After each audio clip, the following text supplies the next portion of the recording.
who's hurt? That's no problem at all because you change everything week to week. Injuries don't derail your chance at victory. It's a new season every week. You're never stuck with the same players. You can pick your team in just minutes and be on your way to winning huge cash. This season, one listener turned $10 into $5,000. Another turned $2 into $10,000. And a new millionaire has been crowned nearly every week this season at DraftKings.com. You could be next. Imagine winning $1 million in one day. $1 million just for playing fantasy football at DraftKings.com. Head to DraftKings.com now and use promo code Spreaker to play for free in the $10 million Fantasy Football World Championships.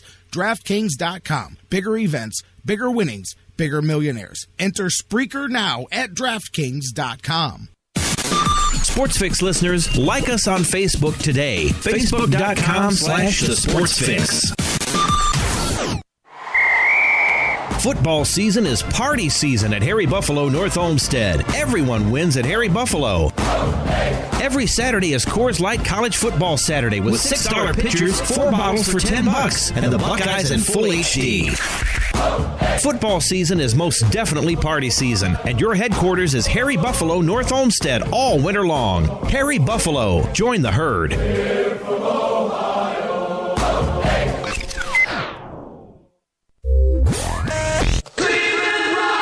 Have you gotten your copy of Cleveland's Finest yet? Highlighting the best moments, players, and media members in Cleveland sports history? In-depth, personal interviews with some of the top names in Cleveland sports fill the pages of this incredible book. Cleveland's Finest by Vince McKee is this year's must-have book for every Cleveland sports fan. Available now at Amazon.com. Get your copy today. Fantasy sports lovers, you put so much time, hard work, and effort into playing week to week that it quickly stops being a fantasy and starts getting real. And when the smoke clears, you want to show off those victories with a real prize. I mean, a really real prize. Nobody does that like Fantasy Jocks. The crew over at Fantasy Jocks have beautiful, high-quality, and heavy-duty championship belts, rings, trophies, and so much more for all your fantasy sports needs. There's literally only one place to go. FantasyJocks.com. Hello, Cleveland. This is WWE Hall of Famer Mick Foley, and you are listening to The Sports Fix. Yeah.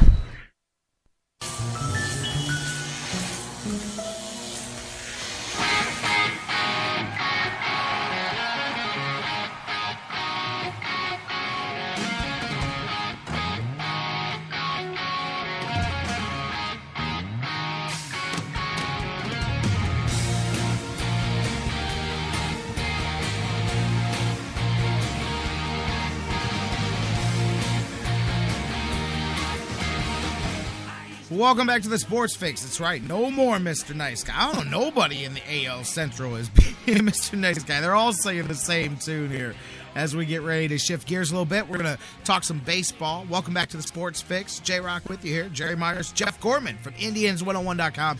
He's going to join us here in just a moment. We'll talk some Hot Stove League here as things picking up. Man, like I said, it seems like every day this week I turn around, somebody in the division's making another move. Royals just picked up Rios here. We're going to talk about that with Jeff. You guys keep talking with us on Facebook and Twitter all day long. Facebook.com/The Sports Fix. Tweet with us at The Sports Fix, CLE. And, of course, you can always email us, thesportsfix@AOL.com. Facebook.com/The Sports Fix. Tweet with us at The Sports Fix, CLE. Going to the phones now, my man Jeff Gorman with us. Jeff, how you doing this afternoon? I'm doing great, J-Rock. You know, nothing puts me in the Christmas spirit more than driving around in the rain talking about baseball. Oh, absolutely, you know. So, I mean, I'm glad I could be of service here, man. Oh, yeah. And nothing gets you in the Christmas mood anyway than rain and no snow to be seen. Not that I'm totally complaining, although this is the one time of the year where I would prefer there would be snow, and then the rest of the time it could go away. But man, you look outside, it looks like if you weren't feeling the temperature, you just go, this looks like a rainy spring day or something, instead of being on the verge of Christmas. Right, it almost looks like it's just about to become baseball season, but it's far from it. Right. So, you know? Yeah, it's kind of everything what's been going on and what's not been going on this past week it seems like everything's going on with everybody but the Indians as far as making big transactions go. Yeah, absolutely. And let's talk about some of that. I know a lot of people woke up this morning, they saw, the Royals making another move here. Not in the division, by the way, but I just saw Michael Morse signs with the Marlins there. But yeah, Alex Rios signs with the Royals. They picked up Morales last week.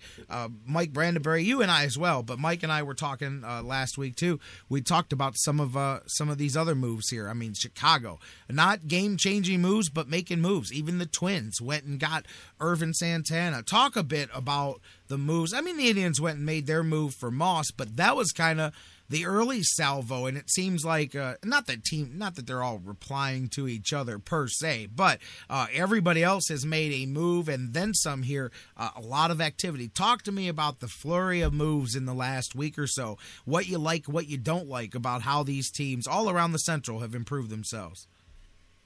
Well, you can see that that's where it's going. There's a lot of activity, and I think that not every one move is a giant move, but I think it's more of a cumulative type thing because, and the team that's really, doing that the most is the White Sox. I think the White Sox have really kind of alarmed. I know it would certainly alarm me and everybody with all the moves that they've made, and really all throughout their whole team. And I think I think they've definitely been. I mean, they've made a couple moves of, well, look at the White Sox doing something. They signed Adam LaRoche, and it's like, okay, that's nice. But then, they really, made a big move getting Samardzija for their rotation, and then, Robertson for the bullpen. And so it's really, I think they've really been the big winners so far in the division. And the Indians, of course, they made the right move. They made the move they wanted to with Moss. And I think, do we need to do anything else? And personally, I think that this team still needs some more hitting, but you have a situation where, first of all, you're starting to run out of room for those hitters. And, some of the guys that were also on that list were the guys who've just been picked up, guys like Rios for the Royals and Kendrys Morales for the Royals. And then I was a little disappointed to see Michael Morse go to the Marlins. He was one of the top guys on my wish list for the Indians. But I think that the fact that they pretty much let all those guys go to other teams without really making much of a move for them indicated that from an offensive standpoint, Moss was going to be their guy. And if they're going to do anything else with the, say, 8 to 10 million that they might have spent, it's probably going to be on a pitcher. Right, and I'll talk to you a little bit about that. We were mentioning, I talked to Dan Wismar a little bit yesterday. Nice's name was mentioned out there as somebody perhaps coming from the Mets for Murphy was one of the proposed trades that I heard, that one being kicked out there. And he fits, around the price range and the type of player. Plus, he's got the two buyouts of his big last 2 years of the 10 and 11 million. The Indians could buy him out for $500,000 apiece. So, it's a good low risk, high reward type of contract should the Indians choose to go that way. But I agree with you too. I think they have to make a few more moves. This is not answering the division either. I'm not in that camp saying just because other guys are doing stuff you've got to, although you don't want to be, you don't want to stand there and watch everybody else move past you. That being said, I don't think that's necessarily happened yet, but I don't necessarily think the Indians were in a position for everybody to pass them. They had some work to do anyway, so that's where I'm at. The Indians need to still do a few more things, not because of answering what these other guys are doing, but because they've still got some more work to do for themselves. Right, and I think that's especially true in the rotation. I mean, we're all very happy with how the rotation looked at the end of last year with Kluber, winning a Cy Young, and Carrasco looking fantastic, and the rest of the guys, contributing very well. But as we learned just the previous year, you can get your starters rolling finally by the end of the year, but it doesn't mean they're necessarily going to come back and perform just that way the next year, as we saw with guys like Zach McAllister and people like that.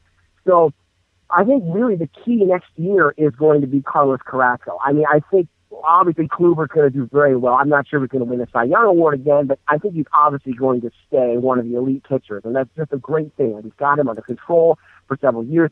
But, if Carrasco can come back and pitch like that for the whole year and be a strong number 2 starter, then you've really got something. But when you look at the rest of the rotation, guys like House, guys like Bauer, you really don't know what you're going to get. They could be fine, they could be not. And that's why it would be nice to bring in somebody, you mentioned Nice from the Mets, he would be somebody that doesn't have to be a superstar, but somebody who's going to be consistent, who's going to eat up some innings. Maybe it's just 160, but, someone who can maybe slide into the number 3 spot in the rotation and, pitch consistently well so that hopefully the bats can pick them up a little bit. And then you don't have that much pressure on the rest of those young pitchers so they can grow at a little bit of a slower pace. Although I'd love to see Trevor Bauer really have a breakout year next year. I think next year is right about the time where Bauer needs to sink or swim and really take that next step.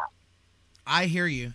With Bauer, I've mentioned it before. I got to tell you, I love his talent and potential. I'm 50-50 on whether he's going to be on this team next year. I'm not the only one. Clearly, everybody, you've heard it talked about. Everybody, hopefully, including Trevor Bauer, heard between the lines exactly what the Indians were trying to tell that young man at the end of the season. And I think that's obviously the biggest part. When most of that stuff is done subtly behind the scenes, or they may be a jab here and there in the media to motivate a guy. But, when it's as direct as saying, hey, listen, man, you can do it, but you got to listen. If you let this guy just teach you, you could be, we want that, but you got to let somebody help you. And, with young guys, I say this all the time, guys can grow and all of that stuff. You have to always keep an open mind with that. But at the same time, you're now hitting the definition of insanity. And I don't mean it's happened a million times, but the same scenario that allowed the Indians to bring in a Trevor Bauer for much less than what a Trevor Bauer package most likely would bring in an ideal situation. We see some of these trade packages out here and stuff like that, and there was a reason for that, and we know that. And now the Indians are beginning to see perhaps why Tampa said, hey, or we need to, or not, excuse me, Arizona said, hey, we need to move this to somebody else before it blows up. He has not reached that point because he's young. When you've got a young guy who's stubborn, when you got a young guy who's hard-headed, as long as he stays young, he's a very tradable asset because the next guy can easily sell himself on, I'm going to be the one to motivate this kid and harness that talent. So I think the Indians are in a unique situation, much like Arizona found themselves as an organization with him, which is, do we trust that we can continue developing this, or is he not going to listen? Because at the end of the day, if that's the case, he's still incredibly tradable, and we do need to make a move. I'm not advocating getting rid of him, but while he's young and other people believe that they can tap that talent, that's when you get your maximum value. But I don't think you get max value for him anyway. What do you think, Jeff? Because you already have whatever your next organization is, they're going to know that Arizona gave up on him for a reason and that the Indians gave up on him for a reason. And now why are you selling him to me? What was wrong with that car? Wait a minute. Maybe I should go look under the hood a little bit closer. So I don't even know how high his trade value would be, because this would be, for a young pitcher, how rare is it to have, 3 organizations in a couple of years? Right. He's kind of on really the precipice of greatness or disaster. And the good news is, he hasn't really crashed out with the Indians yet. He had a pretty good year last year. It's not like he was a disaster. He's young enough that I think a lot's going to depend on what other organizations think about him. If there's 2 or 3 teams out there that say, I really like that guy. The Indians, they've got a lot of young pitching. Maybe that might be a source of strength that they want to trade from. And maybe we can get him and possibly pass somebody off to the Indians. Hopefully not somebody bad, but I think the Indians are in a good position where they've got such depth of such good, cheap starting pitching depth, even in the minor leagues, that Bauer is somebody that they could trade, and hopefully they could get somebody. Hopefully they could sign a veteran, or even if they trade him for a bat, then I think the Indians showed with guys like T.J. House that they can find somebody to come up from the minors and be able to be a serviceable number 5 pitcher. So I guess Bauer is tradable. It's just going to be a matter of finding that team that really likes him and getting the maximum value back from him. Oh yeah, he's not saying he's not tradable. I'm saying, do you get what it's worth? But I got to tell you, I need to qualify all of this by saying that I sure prefer for him to just say, hey, coach, coach me up, and let's see what that kid can be, because he's got tantalizing ability and raw tools and all of